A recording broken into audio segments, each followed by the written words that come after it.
Hello, it is my pleasure to have this opportunity to talk with this community again, where I spent my high school years. Each year since I graduated, I've been back here to tell you essentially what I've learned in the past year, and what my intentions are for the next. Now, I have one semester left at Chapman University near Anaheim, California, where I'm a double major in peace studies and psychology, able to graduate one semester early, which I intended to do this fall. Instead, I decided just this week that after Chapman decided it would be online learning only, that I will spend another 5 months here in Minnesota, try to find a job, and see if Orange County can become less of a hot spot so I can finally graduate. It was strangely difficult picking a topic to discuss despite everything 2020 has had to offer. Especially challenging because I'm stuck at home, not traveling the world, with only about a semester's worth of experience under my belt back at Chapman University after having spent the past few semesters in Prague and in DC. So with no positive, personal, life-changing experiences in the past year, what fresh take can a straight white woman provide about our current climate? I do hear from my voice and people like me enough. Usually in the process of writing these talks at FUS in the past years, I've always gotten an aha moment.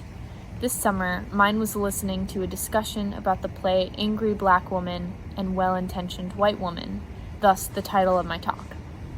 The play by Amoke Kubat came about after many conversations with women all over the state to extract integrity for the script. They asked each other, what are the unsaids? What are the tensions we don't talk about because of our Minnesota niceness? The difference between being a well-intentioned white woman versus an ally is that one is practicing activism for the benefit of her Facebook feed and resume, while an actual white ally is listening to hear. The difficulty of being a well-intentioned woman is that we can sound earnest and impassioned when it's not even our lived experience. This is something I think I'm grappling with now. One of the speakers during the event introduced herself as a recovering, well-intentioned white woman. I'm still trying to figure out what that means and how I can get there. I can't control anyone else, what they think and do. I can't control what our legislators do on a daily basis, but I can control what I do and what I think. So my goal is to correct my everyday behavior. I want to be the productive, angry white woman. Because while peacekeeping and making people feel supported is an asset, what's the cost? And keeping the peace for who? Now, it is time for us to pivot and do the work to be more confrontational, angry even, without burning bridges and while still listening to the needs of our BIPOC allies. In the last few months, I've had many conversations with people about why George Floyd became a global household name. What was the spark? Was it that the killing was filmed? Was it because it contained 8 minutes and 46 seconds of Floyd's cries?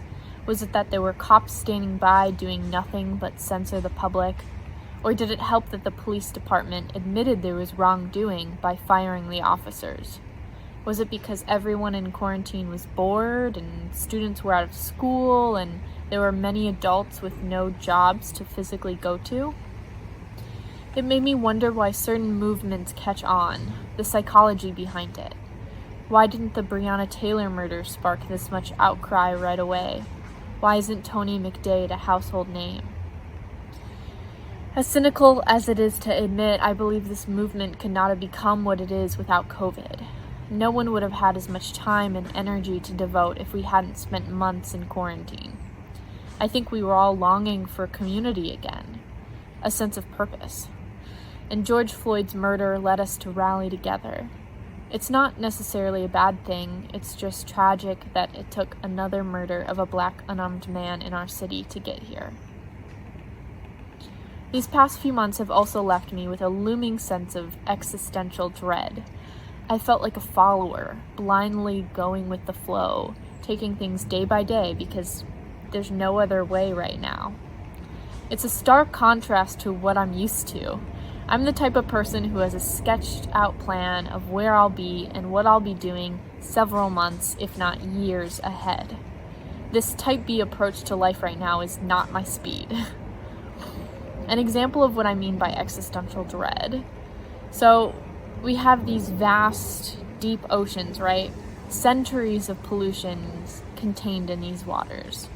You can pick up plastic, protect the coral reefs, even organize a beach cleanup event with everyone you know.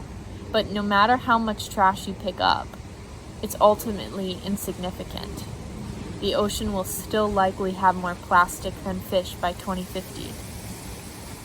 You may disagree. I know this is a nihilistic perspective, but that's how I've been feeling these days. I'm not saying we should be giving up on our oceans, far from it. I actually helped organize a beach cleanup near my college, which was scheduled for Earth Day in April until, But racial injustice and the battle to end systematic oppression against BIPOC are also vast oceans we need to try to save. Just as I can pick up as many plastic bottles and bags from the beach, I can donate with the limited funds I have, attend protests and sign as many petitions as I can. But what difference will it make? I can talk about my own experience protesting, but it's not a unique one. It's not a unique perspective.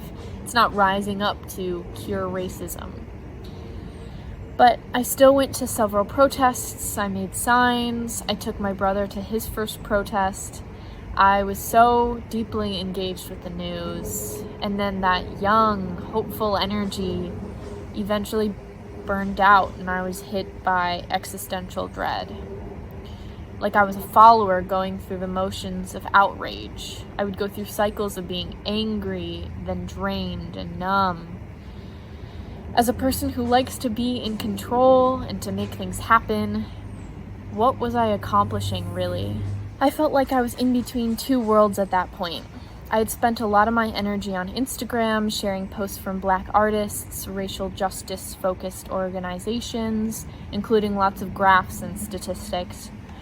On the one hand, I wanted to share relevant, sometimes urgent information with my Minneapolis-based activist friends, like where legitimate protests were happening and tips on how to stay safe. I also felt like it was my duty to educate my friends around the world on what was happening in my home city and why, especially in the early days when national protests hadn't quite started. This sparked many unexpected conversations. My freshman year, after I started at Chapman, I discovered that not all youth were passionate about social justice. Now I was finding that while I was with thousands of fellow Minnesotans rallying at Capitol Hill alongside dozens of cities hosting their own protests in solidarity, several people I knew were simply on their boats, mask-free, just chilling with their friends. It's a privilege to be checked out during this crisis. It's a privilege I have because of the color of my skin. So I was angry and judgmental that they weren't using their privilege for good. But then I checked myself. I was judging people based off of their social media feeds. I didn't know if they were doing anything else behind the scenes.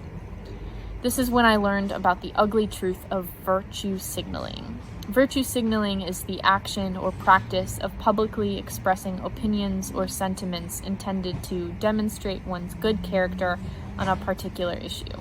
That's from Google. One example is the Blackout Tuesday event that happened in early June.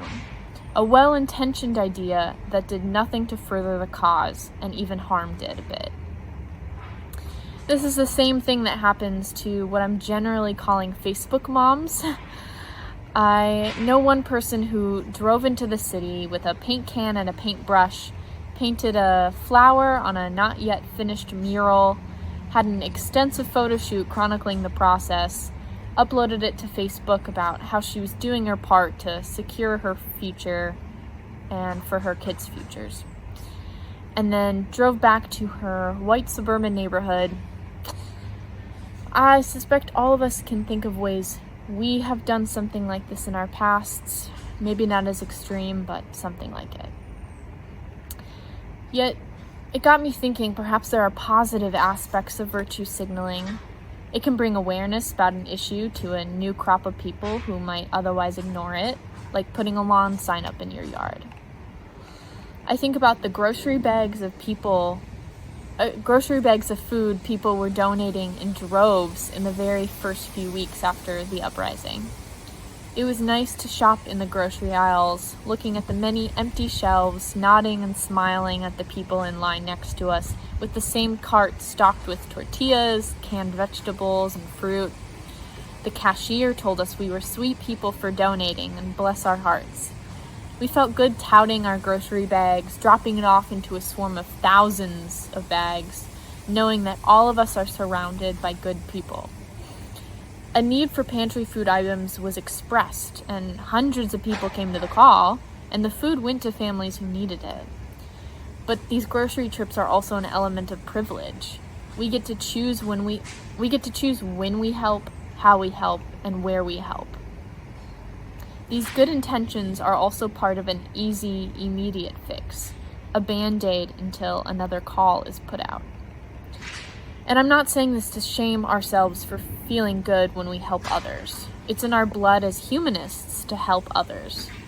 I'm saying this because what I'm seeing happening day after day is that us white people pat ourselves on the back, and then we can return home to turn off and check out. And fewer people wake up and turn that switch back on. We're slowly going back to normal, myself included. Slacktivism, virtue signaling, and cancel culture are all new challenges that activism in the digital world brings. Cancel culture is the practice of withdrawing support for public figures and companies after they've done or said something offensive. It's a public group shaming over social media and boycotts. Personally, I have mixed thoughts on the issue of cancel culture. We canceled famous figures like Bill Cosby and Harvey Weinstein during the Me Too movement, and I think that was just. But I also think cancel culture can get out of hand. Some of us are quick to jump on the bandwagon and cancel notable figures and companies for the old, ignorant things they've said in the past, because it's easier to throw people off their platform than it is to champion change and growth. You heard about the white woman in New York who called cops on a black man who was bird watching? Thankfully, that woman was charged for filing a false police report. She was also fired from her job, and this is the part where I'm struggling. Should she have been humiliated with such dire consequences on a national scale because she showed herself in one video moment to be obnoxious and entitled? I'm still thinking that through. The punishment isn't likely to change her opinions or behavior. This event was unlikely her first offense of blatant racism.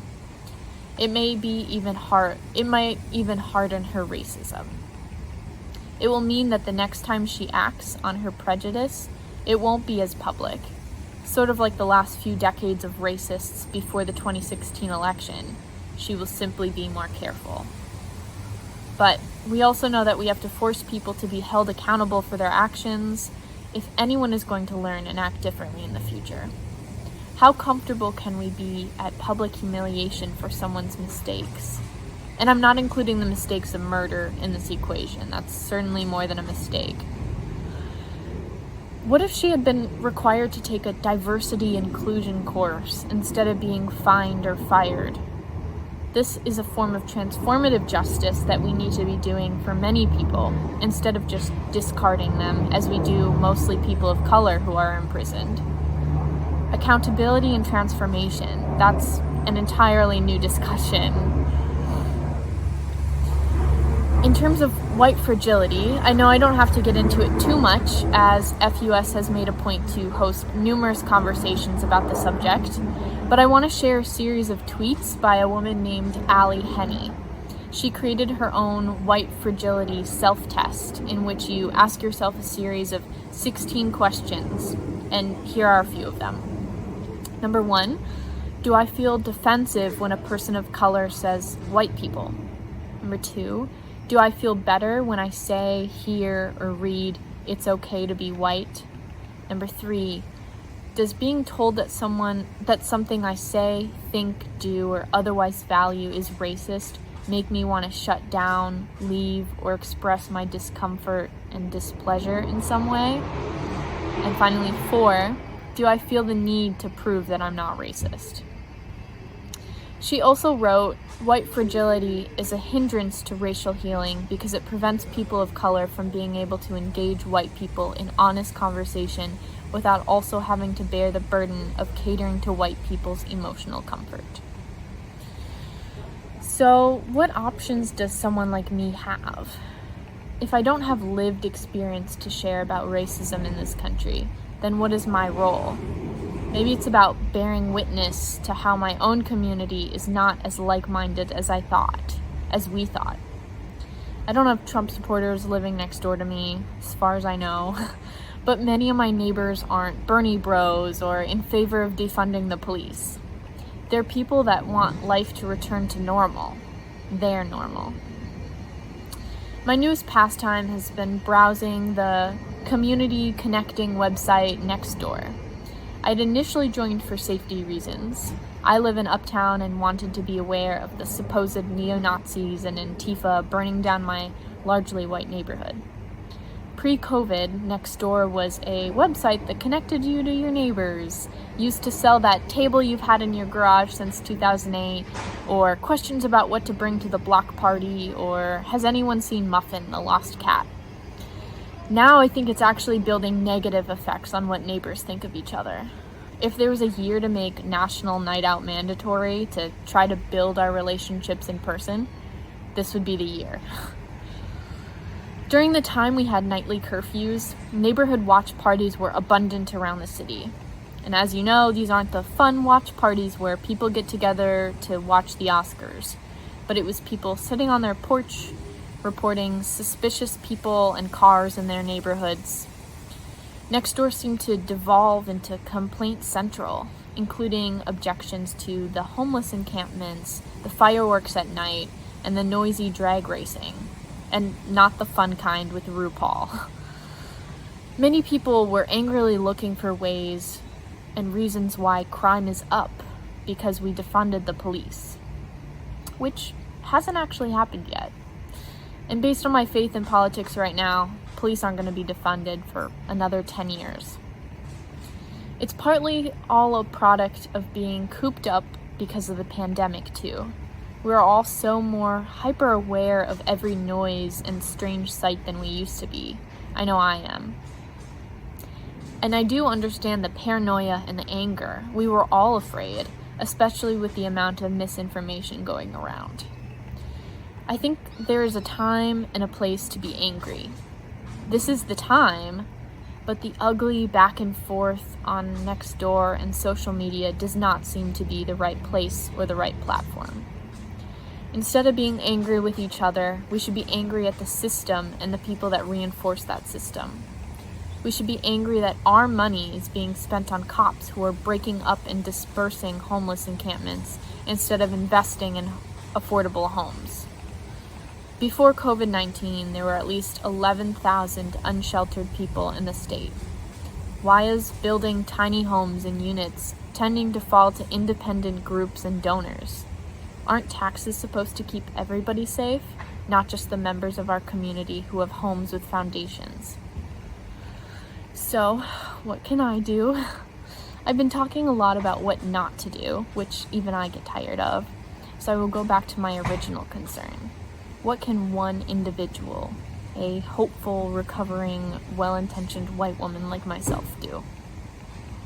Many of us are adding on to our language that it's not enough to be non-racist, but anti-racist. We must avoid telling our American history without the lens and input of minority groups. We know we have to do something, but what? And what is going to make a difference? What can I do on my own for the benefit of the community?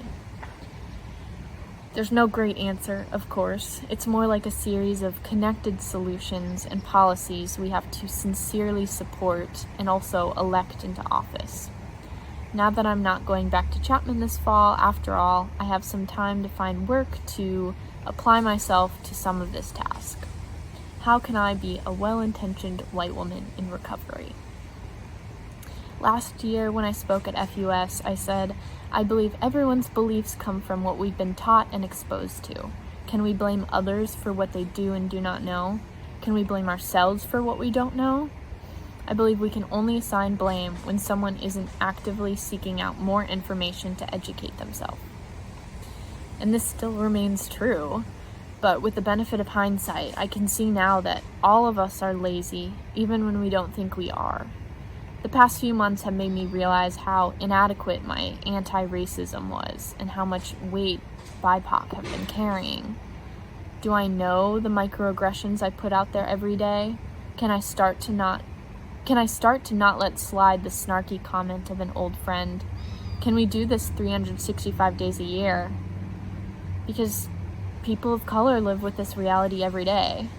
None of us should yearn for a pre-COVID sense of being normal. This is a truly unique time to reset in a way that perhaps we've not done since the 1960s. The part of me that isn't deeply cynical is pretty idealistic. We always have and always will make good things out of the bad. I see some beauty from this movement. Murals on shop windows, the garden on 38th in Chicago, the symbolic beauty of white people picking up trash in neighborhoods we've historically been absent from.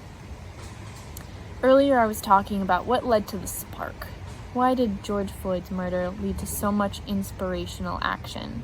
Regardless of what combination of ingredients led us down this path, I think that despite our deep disparities and flaws, despite our so-called liberal bubble and Minnesota niceness, if it weren't for this community, if we hadn't reacted as we did, this global movement would not have happened.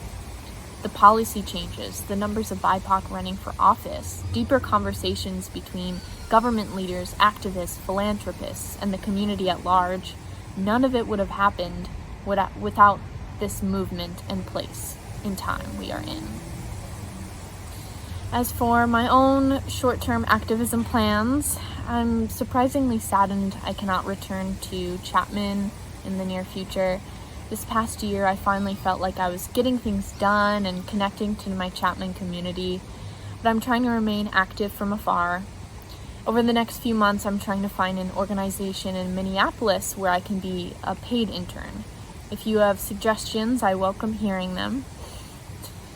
So, in summary, I'm a member of the younger generation that is learning not to be stressed with self-criticism and how it's okay to get things wrong sometimes, and that we don't always have to have all the answers or a plan. But the key is to learn from our mistakes so they don't happen again. And this will be my active goal for years to come. Community-wise, I hope our failures and our successes in this George Floyd movement creates a path for other local governments and police departments to follow, whether it is policy, accountability, or community building. I only hope goodness comes from acting, not reacting to another tragedy. Thank you all for your time and for listening.